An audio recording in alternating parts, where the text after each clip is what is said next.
remembering the women in my father's life. Enid, his first wife.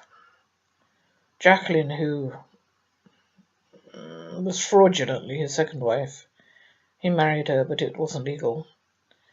Not because it was bigamous, but because he falsified his details on the marriage certificate. And my mother. Well, I know nothing about the life that Jacqueline Oakley née Bagshaw lived. And if I'm naming names, yes, I have become somewhat ruthless. And that is largely because I know that long before I started making videos on YouTube, people were blackening my name here, there, and everywhere at any and every opportunity. And the bulk of it was untrue, so I don't have much of a qualm anymore about naming people. Unfortunately, that's called consequences. My father's women. I was told by Enid's neighbours that she was reclusive. So was my mother. As I said, I don't know anything about Jacqueline Oakley née Bagshaw, except that in 1971 she wrote my mother a lot of nasty letters. 1971. By that time I think my mother was mad, quite honestly. What do they call it, a folie à deux? I.e. when you're in close contact, in fact, might be your sole companion, with a person who is already mad, and you become mad too.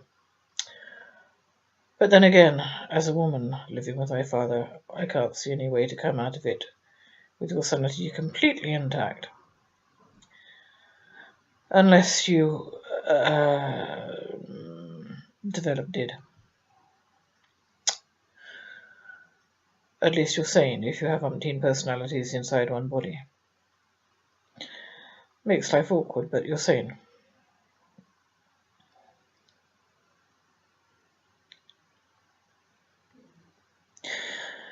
I think my mother was crazy.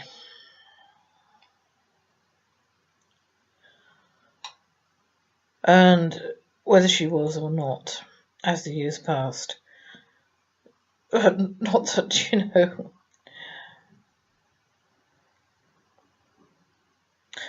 No, actually, I will say a mother should love her child, no matter what.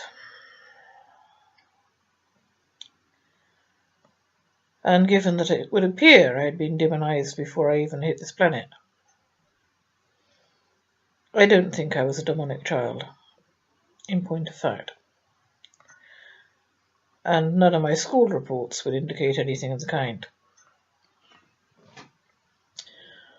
Rather the opposite.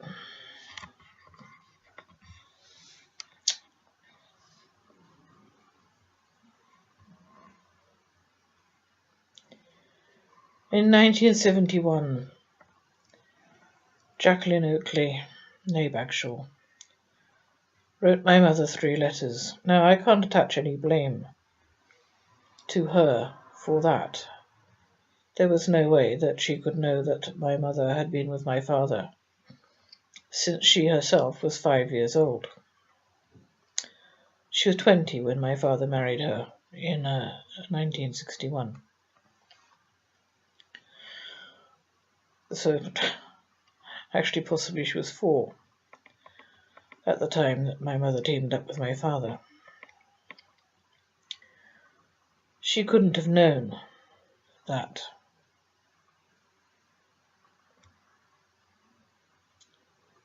I was about to say that my mother had 2 children by my father. I no longer have a clue how many children she had by my father. Or if I was one of them.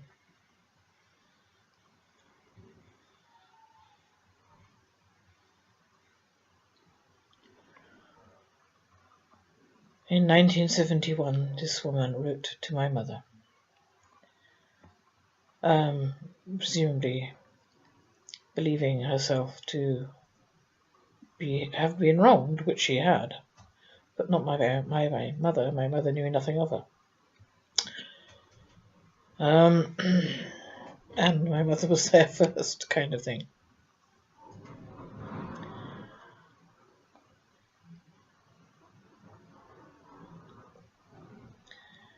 In December 1973, my mother failed to attend my brother's wedding, the 6th of December 1973.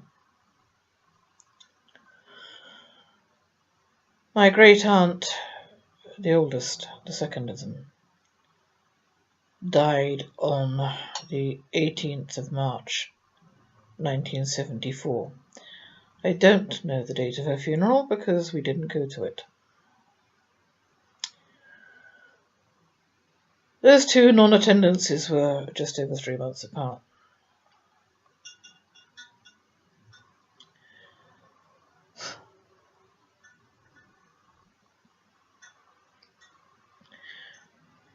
And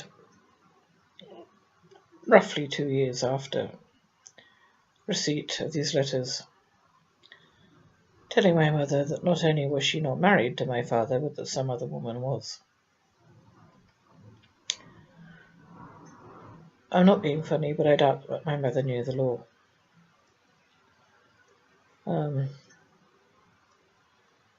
One of the evening classes I took, on which my father derided, was in law. It was only an O-level, but it was a fairly broad brush. And I do know about void and voidable marriages. I don't suppose my mother did.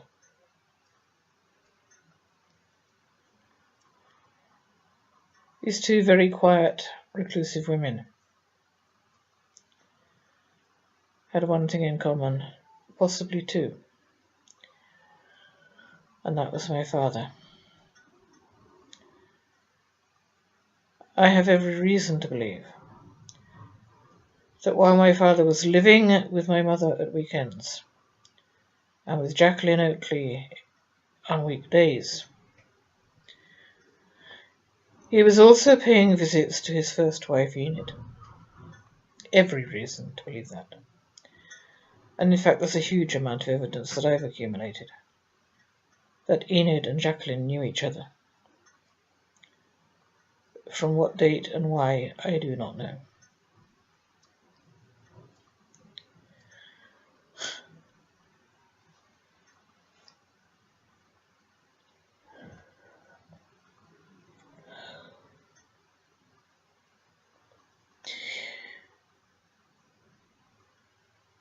I have said that both women, both my mother and Enid,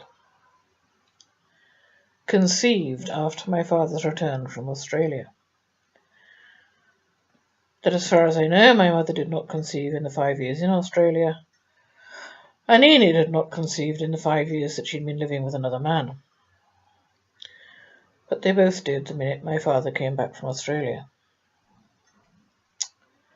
Or did they? Perhaps they did, and my mother lost hers at 7 months. Colin Montgomery was born, I think it was 44 days before the date on my birth certificate, the 29th of June 1954. I don't need to refer to notes, I remember the dates. The 29th of June was the day before my mother's birthday. And what I do know sometimes happens in families is that children are born very close to their parents' birthdays. In other words, Colin was born closer to my mother's birthday than to Enid's. By a day, in fact.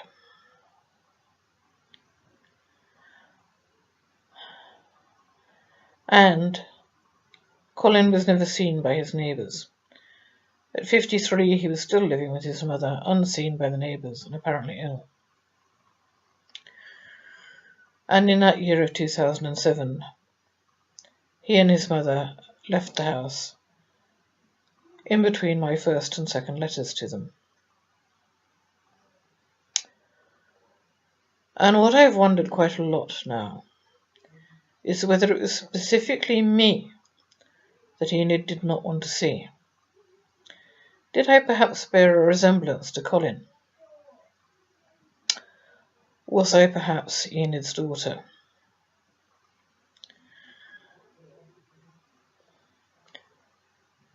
Or was there some kind of swap? Did Enid get my mother's son, Colin, and did my mother get Enid's daughter, me? Either way, Enid most certainly wouldn't have wanted to see me, and she wouldn't have wanted me to see Colin. I can still see no evidence whatsoever that I was my mother's child. Rather the opposite.